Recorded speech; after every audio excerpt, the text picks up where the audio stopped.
ሳሚ ያልጠበቀው ነገር አጋጠመው። ሳሚና ብሌን ድጋሚ ላይገናኙም ተለያዩ። ሰላም ሳሚን ከቤት አባረረችው። በእርግጥ ብሌን አሁን ላይ ዳግም ያሳያት የሳሚን የቀድሞ ሚስቱንና የቀድሞ ልጁን ነበረ። በዚህን ሰዓት ብሌን ከሳሚ ጋር ጦርነት ስትገጥምም ምንድነው ይህ ልጅ አመጣጡ ደስ አላለኝም ስትላትም፣ በዚህን ሰዓት እትዬ ሳሚ ሚስትና ልጅ አለው ስትልም፣ እና ታዲያ የኖረው እንደሁ አንቺ ምን ቤት ነሽ በማለትም ጠየቀቻት። ምንድነው የሚያነፋርቅሽ ሲላትም፣ በዚህን ሰዓት እኔ እኮ ከዳግም ጋር ተጣልቼ ከእሱ ጋር ልሆን እየፈለግኩ ነበር ስትላትም፣ ህይወት መጫወቻ ነው ወይ ሲጀመር ሳሚ አይሆንሽም በማለትም ልክ ልኳን ነገረቻት። ሳሚ በእርግጥ የአቶ በኃይሉንና እንዲሁም ደግሞ የጆኒን በሚገርም ሁኔታ በማየቱ ሲቀጥል ደግሞ ቪዲዮ በመቅረጹ አላምን ብሎ መጠራጠሩ አሁን ላይ ሰላምን ከዚህ በኋላ ምንም ነገር እንዳታደርግ፣ አለበለዛ ሌላ ነገር አደርጋለሁ ብለ የምታስብ ከሆነ በፍጹም ሌላ ችግር ትፈጥራለህ፣ አለበለዛ ከዚህ ቤት ለቀህ ቤቱን ለቀህልኝ ውጣ አለችው። ሳሚም በብሌን ስም ቃል ገብቶ ምንም አይነት ነገር እንደማይጎረጉር ነግሯት ነበር። በዚህን ሰዓት አሁን ግን የሚያሳዝነው ብሌን ቃል ሆን ብላ ዳግምንና ሳሚንና ብሌንን ለመለያየት ዳግም ስለለመናት እሷም እሺ ብላ እስከ ወዳኛው ድረስ ለያይታቸው አረፈች። ብሌንም የተሰጣትን ፎቶ ዳግም ሲያሳያት ለሳሚ ስታሳየው ሳሚም ማልቀሱን ጀመረ። ብሌን እንግዲህ የመጨረሻ ውሳኔዋ ለካ ሁሉም ሰው የተደበቀ ማንነት አለው፣ የማትረቡ ናችሁ፣ ማናችሁም ለኔ ልትሆኑ አትችሉም በማለትም እንግዲህ ሳሚ መጥፎ ቃል ተናገረችው። ሊያስረዳት ቢሞክርም አንተ ለኔ አትመጥንም፣ ህይወት ያለው ወንድ ጋር በፍጹም እኔ መቅረብ አልፈልግም በማለትም እቅጩን ተናገረች። በዚህን ሰዓት ሳሚ የሚሆነው ግራ ገብቶ የሚያፈቅራትን ብሌንን ጥሎ ለመሄድ ቢቸገርም፣ ነገር ግን ሰላም ከዛ ከቤት አባራ አሰናበተችው። ሌላው እንግዲህ ሳሚ አቶ በኃይሉን እና እንዲሁም ደግሞ ጆኒን ቪዲዮ እየቀረጸ የሚያወሩትን ለመስማት ጥረት በሚያደርግበት አጋጣሚ፣ ነገር ግን ጆ አስቀድሞ ቪዲዮ እንደሚቀረጹ ስለሚያቅም የራሳቸውን ወሬ ሳይሆን አባትና ልጅ እንዴት እንደሆኑ የሚገልጽ ወሬ በማውራትም በእርግጥ አቶ በኃይሉ አልነቃም ነበርና ጋሼ እንዳትሳሳት ቪዲዮ ቀርጸው አስቀምጠው ማለቴ ስልክ በቪዲዮ እየቀረጹ ነው ሲሉም እንግዲህ ቴክስት ሲጥፍለት በጣም ይገርማል በማለትም ከተወያዩ በኋላ ሳሚ ለሰላም እውነታውን ስልክ እንዳስቀመጠ ሲነግራትም ሰላምም ግራ ተጋብታ ይሄን ነገር ማድረግ የለብም አለች። ሰላም ውድና የተከበራችሁ የስኬት ሚዲያ ቤተሰቦች ደህናችሁልኝ? ሰላማችሁ ይብዛልኝ። ለዚህ ቻናል አዲስ የሆናችሁ ሰብስክራይብ እያደረጋችሁ ቪዲዮውን እስከ መጨረሻው ተከታተሉ። በጉጉት ስንጠብቀው የነበረው አደራ ቀጣይ ፓርት ይዘን መጥተናል። እንግዲህ እጅግ በጣም የሚያሳዝነው አሁን ላይ እጅግም ልብ የሚሰብረው ያልተጠበቀው ነገር አሁን ሳሚ ምንም ማድረግ እንደማይችል ግልጽ ቢሆንበትም አሁን ላይ ባልጠበቀውና ባላሰበው ሰዓት አቶ በኃይሉን እየተከታተለ ባለበት የእሱን ድብቅ ሚስጥር ደግሞ ቃል ፈልፍላ በማንጣትም በሚያሳዝን ሁኔታ እንግዲህ ዳግም በእርግጥ ቃልን ፍቅረኛሞች እንሆን ሲላት እሷም በደስታ አንተ ጠይቀኸኝ ነው ወይ የኔ ፍቅር? ደስ ይለኛል፣ በህይወቴ እንደ ዛሬ ደስተኛ ሁኜ አላቅም እያለች እንግዲህ መቀወጧን ጀመረች። እሱም እንደዛ ማለት አይደለም አዳምጪ ሲላትም አይ በቃ ዛሬ ምን አይነት ደስታ ላይ እንዳለው እኮ አንተ ስለማታውቅ ነው የኔ ፍቅር ዳግምዬ ዳግምዬ እያለች ስትቀውጠውም እሱም በሚገርም ሁኔታ አሁን ላይ ግራ ተጋብቶ አረ እንደዛ እያልኩሽ አይደለም፣ አረ ቃል ተረጅኝ እያላት ባለበት አጋጣሚ ማለትማ ቃል እኔ ብሌንን ለማስቀናት ፍቅረኛሞች አክት እንስራ ነው ያልኩሽ ሲላትም ቃል እንግዲህ የመጨረሻ ምን አንተ የምትወዳትን ሴት ለማገኘት ስትል እኔ ዋጋ መክፈል አለብኝ? ምናልባችም እኮ በቃ የመቀየሬ ምክንያት አንተ ትሆን ይሆናል። እንዴት እንደዚህ አውቃለሁ? ክፉ ሴት ነኝ፣ ግን በጣም እንደምወድህ እያወቅ እንደዚህ በህይወት ትጫወታለህ ብዬ አስቤም አላቅም ነበር አለችው። በዚህን ሰዓት ዳግም እባክሽን እባክሽን ማለቱን ቀጠለ። እሷም በጣም ክፉ ሰው ነህ፣ በጣም ክፉ እያለች እንግዲህ ማልቀሷን ተያያዘችው።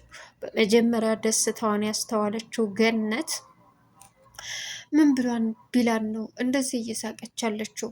ዳግም ምን እያደረገ ነው? ቆይ ምን አድርጎ ነው እንደዚህ እያሳቃት ያለው? ደስተኛ የሆነችበት ወይኔ ጉዴ እያለች ነበረ። መጨረሻ ላይ ስታለቅስ እንግዲህ የተፈጠረውን ነገር በሙሉ አሁን ላይ አቶ በኃይሉ እጅግ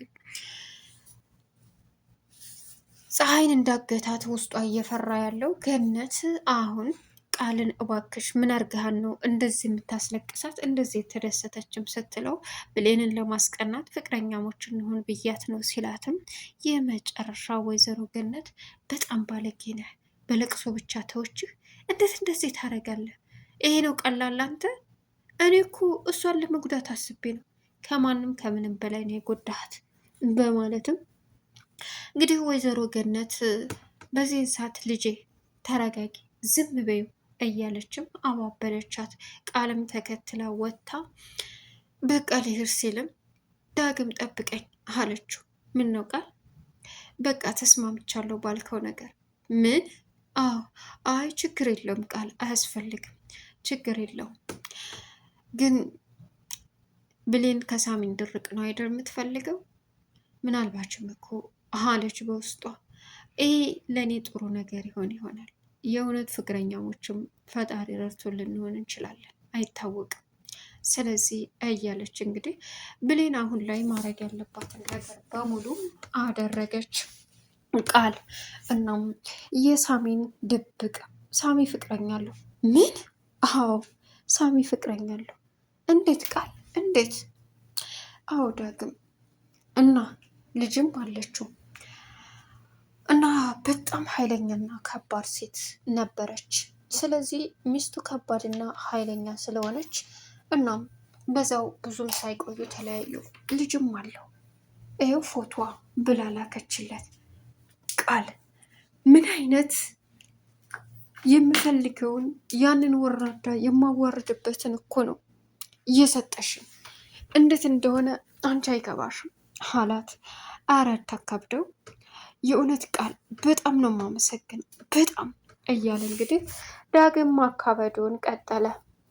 እሷም እንግዲህ እሺ በቃ በማለትም ተመልሳ ስትገባ የኔ ልጅ አለቻት ወይዘሮ ገነት። አቤት። ያ የተረገመ በኃይሉ ፀሐይን አግኝቷታል መሰለ። እናም በፍጹም ልደርስበት አልቻልኩም። ስልደውላ ስልኩ አይነሳም፣ ምንም ስል አይነሳም። እሺ እንፈልጋት። እሺ በቃ ተነሽ። ያ የተረገመ ሰዎችን የሚያግትበትን ቦታ አውቀዋለሁ። ምን?